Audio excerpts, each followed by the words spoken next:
We're delighted to be joined today by Tim Lindemann, who's going to start off our themed research seminars, where the theme is landscape, place, and participatory media.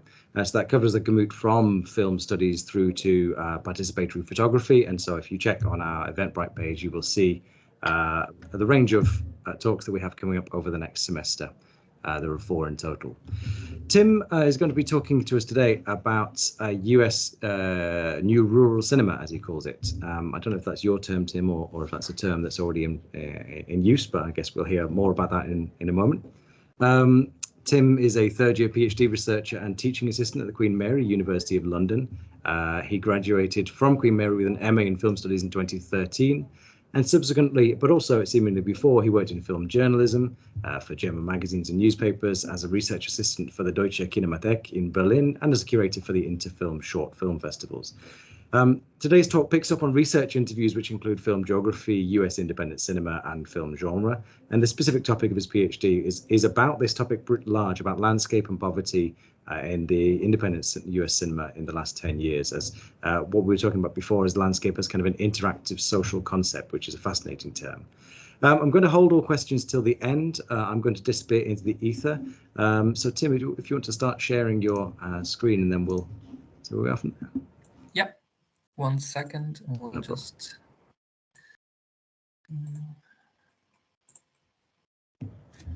Okay, how does that look? Yep, we can now see. Yep, the title slides. That looks good. Okay. Yeah, excellent. Okay, yeah, thank you so much for the introduction, Andrew, and thank you very much for having me today, Gabor and Andrew both. Really excited to share my research project. I'm currently in the I would say in the final stages of putting my PhD thesis together, and today's talk is sort of is a kind of summary of my PhD research with a specific focus on the landscape aspect. So the title of the talk today is also the title of my thesis, probably, and the title is New Rural Cinema, Landscape, Community, and Poverty in Recent US Indie Films. And again, as going with the topic of this talk, of the series of talks, I will focus on the landscape part, particularly, while of course also touching on the other aspects of my thesis. Maybe before I start, just another quick check. Sound and slides are both fine. The sound is fine. The slide is not advanced just yet. No, I haven't advanced it. Okay, right. In that case, that's fine. Okay, great. Thank you. I will be a bit more. I will not show that many clips. I have one lined up, which I think will work quite well in the context of the talk. But as clips on Teams is notoriously difficult, I've kind of reduced it down to one clip from my case study. Since this is perhaps the best known example of the films that I'm focusing on, I have decided to mainly focus on Winter's Bone as an example film today, and this is also where the clip will come from. So the other 4 films, or the other 3 films rather, that I'm looking at in my thesis are, apart from Winter's Bone, Leave No Trace, which are both directed by Deborah Granick, Beasts of the Southern Wild, directed by Ben Zeitlin, and Ballast, directed by Lance Hammer. My overall argument is that these films stand for a new understanding of landscape, a new substantive understanding of landscape. I will come to this term later. In US cinema that has gradually emerged over the last decade, roughly stretching from the 2008 financial crisis to the outbreak of the COVID-19 pandemic. These films are therefore closely associated with a state of crisis that has exacerbated pre-existing economical, regional, and racial inequalities in the United States. and arise from a socio-political context of infrastructural devastation, joblessness, racial division, and violence. They thus stand in contrast to a large part of US film history, which identifies the rural mostly as a pastoral idyll associated with a romanticized and mythicized past of the nation. Without going too much into the industrial definitions here of US indie as opposed to independent cinema, I do want to briefly touch upon how these films sort of qualify as indie or independent films. I follow Geoff King's approach to the term, which encompasses both certain industrial independence from Hollywood in terms of financing, production, and distribution, as well as textual independence in the sense of creative control, formal aspects, and approach to thematic concerns. And King writes about this in the following way, quote, "The analysis of indie entails the particular textual qualities of the works involved individually or collectively. Independent might also be defined, that is, by the subject matter of films, including how they tackle particular socio-cultural issues and how they are implicitly positioned in a political, ideological sense," unquote. So this is not the main focus of my thesis, but I am very happy to answer any questions regarding the film's industrial, indie, independent status in the Q&A. It's also not the main interest of my thesis to compile a sort of corpus of films under this label, a new rural cinema, a term which I have indeed chosen for these films, because I think it really speaks to their new kind of conception of rurality, and as we will see, how they frame this kind of interactive approach to landscape.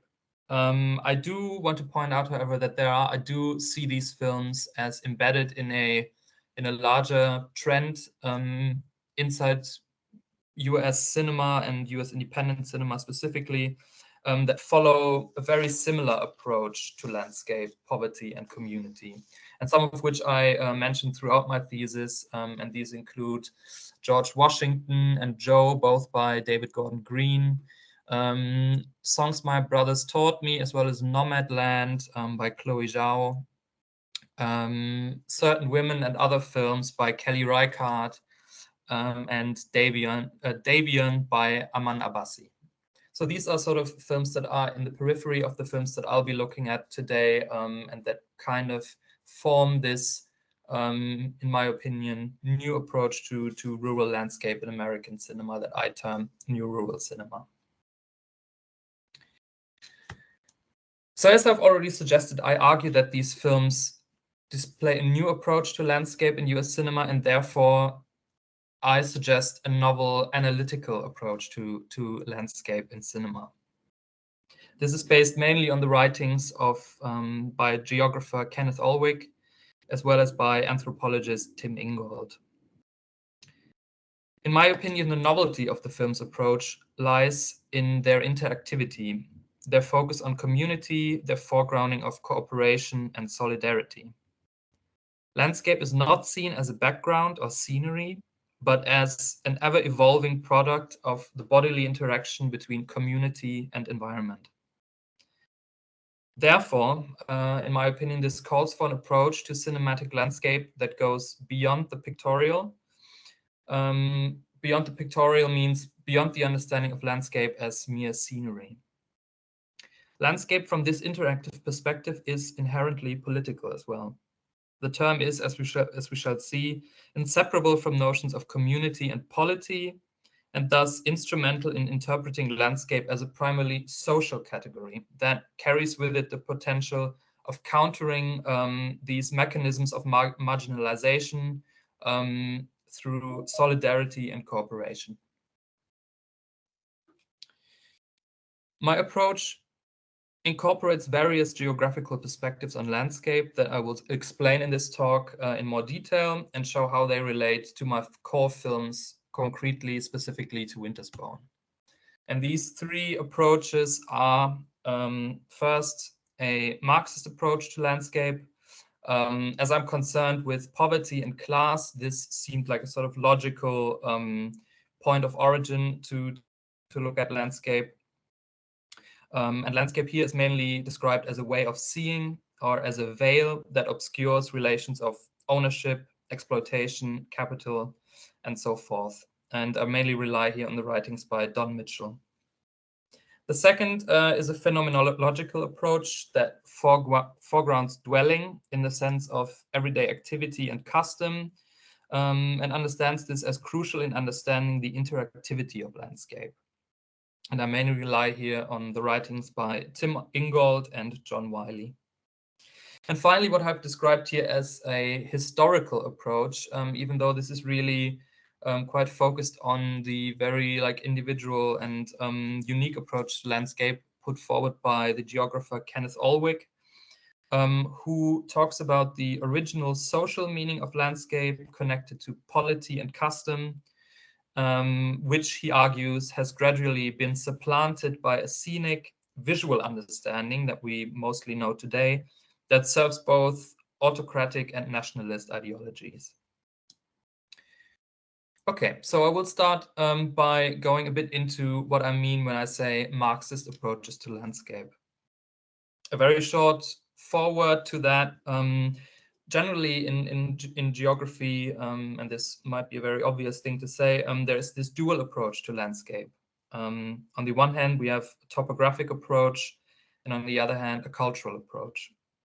The topographic approach obviously examines the physical specificities of a given terrain, as well as examines the physical changes caused by human activities, such as agriculture, for example. The cultural approach to landscape in geography is perhaps best explained by this quote by the geographer John Wiley. Quote, "While being linked in one way to what are usually called objective facts, to the real world out there, landscape is also found in the eye of the beholder." Unquote. So this is a really important notion for both geography as well as art, history, and other fields looking at landscape in media.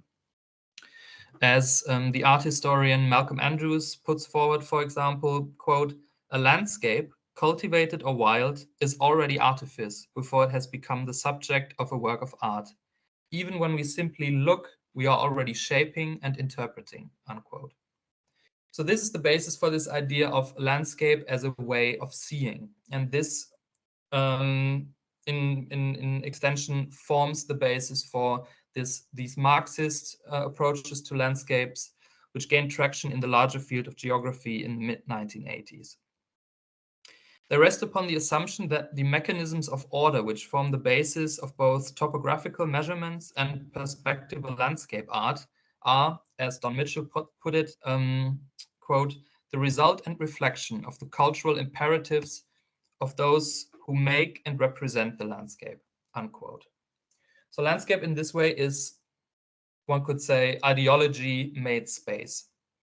It is furthermore a veil that symbolizes the deceptive pretense of capitalist ideology, suggesting that spatial principles such as ownership of land are a natural part of the landscape, not man-made principles enacted by a ruling class. The cultural geographer Dennis Cosgrove has argued, for example, for the crucial role perspectival landscape art has historically played in this endeavor of deception. He claims that the composition of landscape paintings is expressive of this property-based perspective and thus of a particular way of seeing the world, namely a controlling view based on geometrical authority. In this Western visual tradition, the representation of landscape signals, and I quote John Wiley here, "the transformation of land into private property." So how is this relation, or how is this approach relevant to the films I'm looking at? Firstly, I would argue that the films make visible this deceptive quality of landscape by focusing on the margins of American society, by bringing into focus ruinous, impoverished landscapes, and thus disrupting the image of natural and social harmony, as Cosgrove calls it, that is often attributed to rural America in particular throughout US film history. Secondly, and more specifically, it enables a reading of the film's landscape as what Brenner and Theodore call actually existing neoliberalism. That means to recognize the characters' conditions of possibility in their environment as determined by developments such as deindustrialization, structural decline, that are associated with the neoliberal remodeling of economy and society. I want to have a look now at Winter's Bone and the specific conditions of possibility that this film puts its characters in. Winter's Bone, just to give a very short summary of the film for those who are not familiar with it, follows a 70-year-old girl named Ree, played by Jennifer Lawrence, living in a remote stretch of the Ozark Mountains in Missouri. Her father, Jessup, is heavily involved in local methamphetamine drug business and has basically disappeared from the face of the earth. One day, private bondsmen show up at Ree's house and explain that if her father does not show up soon, because he has broken his bail, essentially, the house will be repossessed by the bank. And therefore, Ree begins this search through this close-knit, secretive community to find her father. But it soon transpires that he has been killed because he wanted to cooperate with the local sheriff's office. In order to prove his death and thus to keep her house, she has to provide evidence of his death, which the main players in the drug business are not willing to give up because they might implicate themselves in his death. Only through the drug boss's wife help is Ree able to find her father's bodily remains, which are submerged in a lake. Ree, together with a group of other women, excavate her dead father's hands, and Ree is eventually able to prove her father's death and keep the house. Now I hope to be able to show the first, or rather the only clip that I plan to show, which is the first about 3 minutes of Winter's Bone, and I'm going to attempt to do this now. And when we tried this, it actually worked with the sound, so I hope this should work.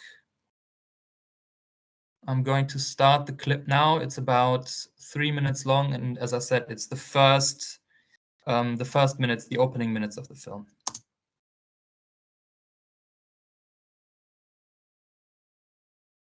Okay, so what we see in this clip is that, as I've already hinted at, that the film does not really show this kind of idea of pastoral beauty, of something that we might associate with U.S. rurality through our experiences with it through U.S. film history. Rather, it focuses on these very bleak grays of winter, of images that we associate with coldness. We see this kind of frozen ground, the reoccurring images of bony branches without leaves. Also this stripped down rendition of the folk song that you might have heard, hopefully, kind of further suggests like a very, much less mythicized, romanticized version of US rurality than we might be used to. Also, crucially, I would argue that this opening clip already shows a kind of fractured geography that the film will come back to throughout. And what I mean by that is that we don't really get many or any establishing shots. We don't get a clear image of the village or the location that this takes place in, which really suggests like isolation. And we often get, throughout the film, we get characters suddenly appear in new locations without us really knowing how they got there. So it's kind of this very fractured, isolated landscape experience.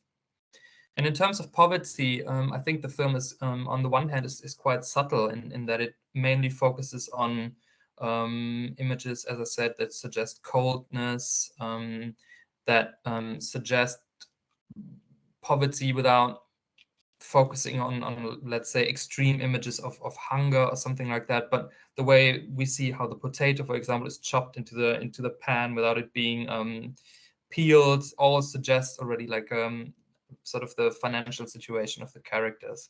We also get a first hint of Ree's mother's mental illness when we see her in the mirror when there's a crack over her, and we'll later find out that she's it's not really specified, but she doesn't talk throughout the film. And also crucially, we see that there's no infrastructure there. There's no agriculture, something that we also would normally associate with rural America, perhaps. And later on, the film will also go on to show how the schools, for example, are really insufficient. So there's this general tendency of structural efficiency.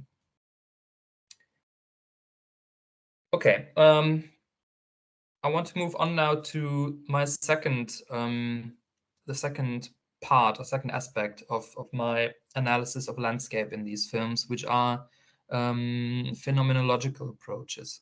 And they sort of emerged in cultural geography as a response to Marxist approaches in many ways, and are often mainly connected in their origins to the writings of cultural anthropologist Tim Ingold, and particular his very influential paper, The Temporality of the Landscape. So Ingold claims that this model of culture and its imposition on the environment through ideology, he says that this is quite problematic and limited. He termed this view of material surroundings and bodies the so-called building perspective. And in his opinion, this perspective, which he defined as the limited notion that, quote, worlds are made before they are lived in, ignored the fact that human beings are unavoidably enmeshed in their natural surroundings. They're not able to remove themselves from the material world their bodies exist in, and therefore cannot observe it from a neutral, self-conscious position. He criticized that Marxist geographers suggest the possibility of a distanced gaze, detached from material surroundings. Instead, he proposes a so-called dwelling perspective, and therefore aligned himself with the phenomenological approaches of Maurice Merleau-Ponty and Martin Heidegger, both of which, from his perspective, quote, set out from the premise that every person is, before all else, a being in the world, unquote. So this notion of dwelling in his writings is centrally connected to everyday practical activity in a given environment. And he has this quite central quote where he says, quote, "It is through being inhabited that the world becomes a meaningful environment," unquote. So there's this focus on everyday activity, on performance, that engenders a kind of interactivity between inhabitants and environment through which landscape is generated. And the geographer Hayden Lorimer has termed this as embodied acts of landscaping, which is a term that I come back to quite frequently in my thesis. And then finally, Ingold puts forward in his essay, The Temporality of the Landscape, that, quote, "At its most intense, the boundaries between person and place, or between self and the landscape, dissolve altogether." And this, I think, is really crucial. And this is something that I observed in all of the films that I'm looking at, that there are these scenes in which characters seem to almost dissolve, or the boundaries between characters and landscape seem to dissolve in various different ways. And I'm going to come to that in just a second. So in Winter's Bone, first of all, this is reflected in the way that how the film is very focused on everyday activity. And you may have, if you were able to see the clip, you may have already seen that in the clip, how it's focused on activities such as cooking. We later see Ree go hunting. Obviously, the whole area of care work that Ree performs. Also, there's singing, music making, communal gatherings. So all of these activities, everyday activities that, according to phenomenological approaches, make up the foundation of landscape, basically.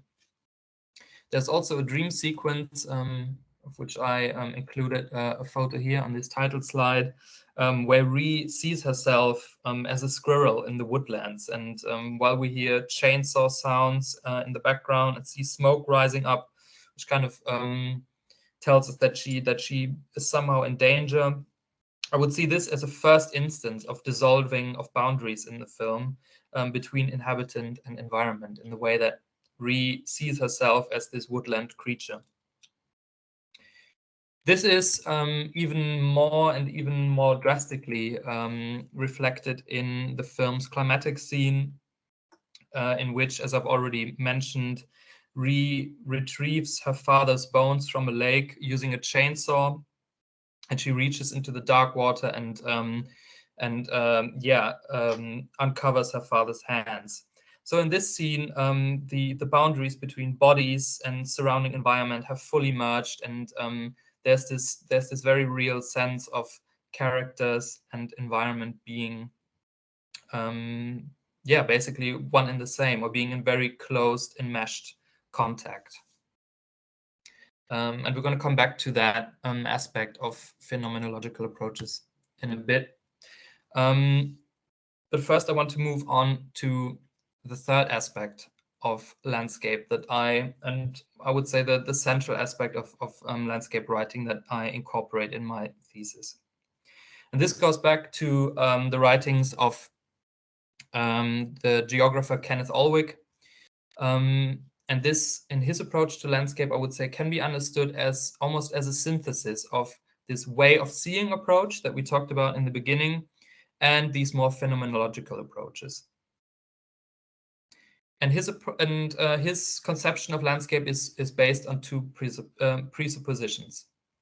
Firstly, Olwig follows the distinction between space and place made by geographer Yi-Fu Tuan. And place, as Tuan argues in his influential study on space and place, is, quote, a unique entity that has history and meaning. Place incarnates the experiences and aspirations of a people, unquote. Space, on the other hand, denotes the realm of perspectival representation, of maps, and of perspectival landscape art, and thus also of hegemonic power. Secondly, Olwig traces the English word landscape back to its Germanic origin, Landschaft, which was, as he explains, used to describe an independent rural community in Renaissance Northern Europe. So from this perspective, landscape is inherently connected to ideas of political representation and community. And I've put a slightly longer quote on this slide, which I know can be a bit daunting, but I think this is a really central quote, so I really wanted to include this. So Olwig argues that, quote, a Landschaft was more than a place. It expressed the very idea of political representation as manifested in the representative body that stood for a political community. The Landschaft, as a place, was thus defined not physically, but socially, as the place of a polity. The physical manifestation of that place was a reflection of the common laws that defined the polity as a political landscape. So these polities, these communities that he writes about, were not defined by geographical features or by what he calls bonds of blood. So this idea of nationalism or anything like that, but by custom, by local laws, by bodily engagement in everyday tasks of custom and what Tim Ingold would call dwelling. So Olwig argues that this communal, and as he calls it, substantive meaning of landscape has gradually been supplanted by the scenic understanding of landscape that we know today. He argues that at the time in Renaissance Northern Europe, monarchs and other local authorities were suspicious of these communities, of the so-called Landschaften, because of their independent status and because they, quote, could have inspired dreams of a representative form of government at a time when such a system was rare, unquote. Therefore, the concept of Landschaft was then attacked both physically through military conquest, but more importantly through art and science. And that worked in the way that through perspectival representation of the environment in, for example, maps or paintings.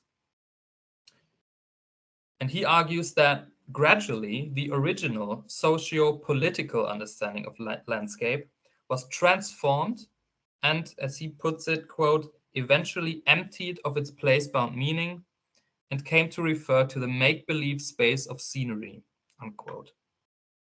And this scenery was often used, for example, in theater performances and viewed from the elevated perspective associated with the controlling gaze of the monarch. And this process, Ulrich argues, was particularly pronounced in the history of the consolidation and unification of Britain as a nation state, and as well in the emergence of the United States as both a British colony and later one, quote unquote, American nation.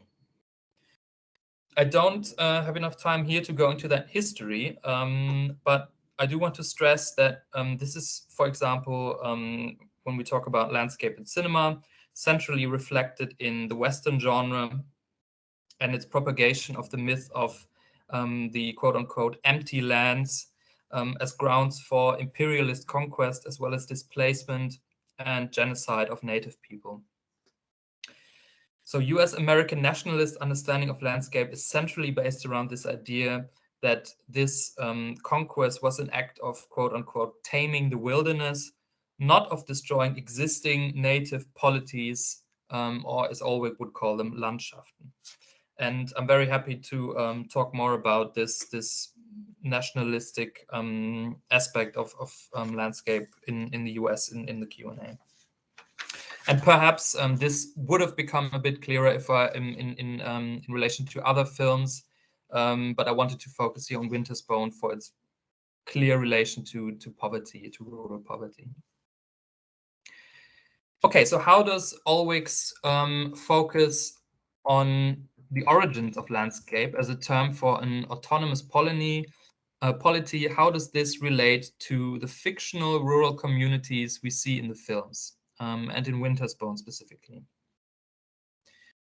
Ulrich notes that, quote, the polity of the land found concrete expression in the physical place of the polity and its physical environment, shaped under the governments of its laws.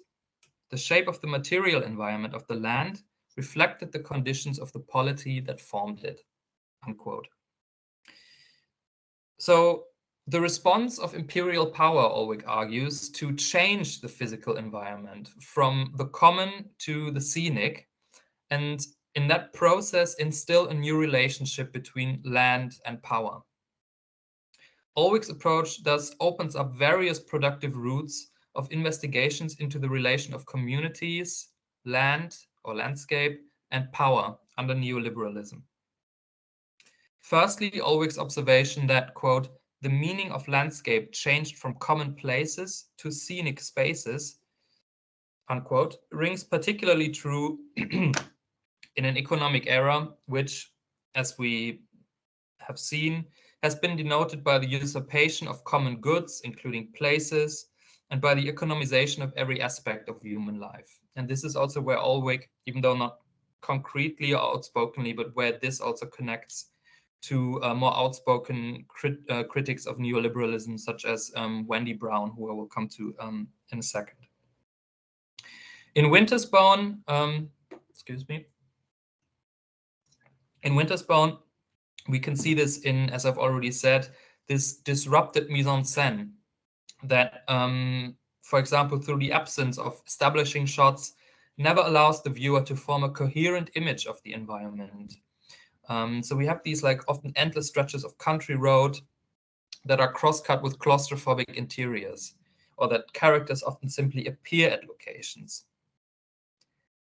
The nameless community in which the film takes place, it has a name in the novel. It's called Hawkfall, but in the script, any mention of a name is absent. So this whole community lacks a center, a square, or any other place that would really serve to facilitate, as Wendy Brown calls it, deliberate constructions of existence through democratic discussion, law, or policy, unquote. So any official congregation is really unthinkable in this quite inhospitable and disconnected landscape. And at the same time, we can see in the film's landscape that the state seems to have almost entirely receded from the public sphere. The sheriff as the personified law, also the school, the military, they're all presented as either useless or helpless, or even as complicit with the forces of injustice and marginalization that try to basically have lose her house. So there seems to be hardly a tangible connection to the organizational superstructure of the US state left in this environment. It is almost impossible, I would argue, therefore, to understand the film's landscape images without taking into account neoliberal governance in terms of both a, quote, transformation from governing through hierarchically organized command and control to governing that is networked, integrated, and at least partly self-organized, unquote. And that was Wendy Brown. And also of the larger context of neoliberal austerity politics that has dismantled public institutions and political spaces.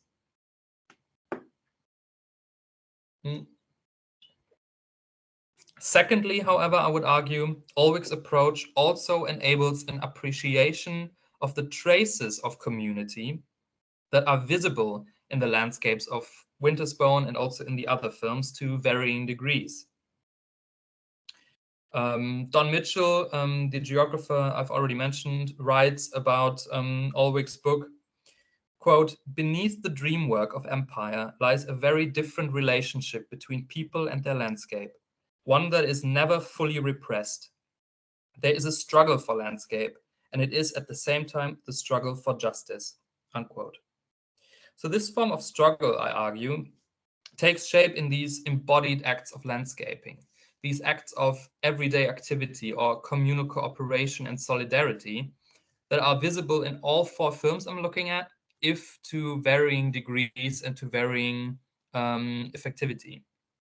In Wintersbone, for example, this takes shape in this secret network of mainly female solidarity that mitigates some of the worst effects of the alliance of patriarchy and neoliberalism that we see in this environment. In the end, Rhee's house is saved by the cooperation of the women in this space that enable her to find her father's remains and thus keep her house safe from repossession by the bank.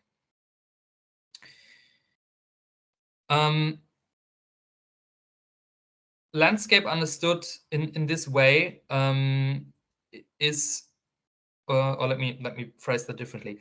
Therefore, I would argue that the film demonstrates how, in its marginal rural contexts, even though there is this alliance of both male individualism and neoliberal anti-socialism, there's this undercurrent of solidarity that goes beyond individualism, that enables this form of cooperation that has the potential of undercutting, of disrupting the marginalization that the characters experience. Okay, to come to a close. Susan Bradley and Meg Luxton argue in their study of neoliberalism and everyday life that one of neoliberal ideology's main weaknesses is that it is based on, quote, macro analyses and broad economic arguments and disregards effects on differently located people, their motivations and social relations more generally, unquote. So this totalizing scenic vision of landscape, solely visual, that obscures, on the one hand, histories of marginalization, as well as colonialism and racism, as well as, on the other hand, local customs and social relations, thus work in favor of neoliberalism's governing rationality, that is Wendy Brown's term. The cinematic reconstruction of an interactive environment of landscape, in the sense of Ulrich's interpretation of landscapes based on custom and history, can therefore, I would argue, undertake a rethinking of landscape as a social concept. And this serves to disrupt a disembodied rational understanding of landscape as scenery, which in this case would serve neoliberalism's overarching extensions of economic values. And this is the end of my talk, and I'm really looking forward to any questions. Thank you. Fantastic. Thank you so much, Tim.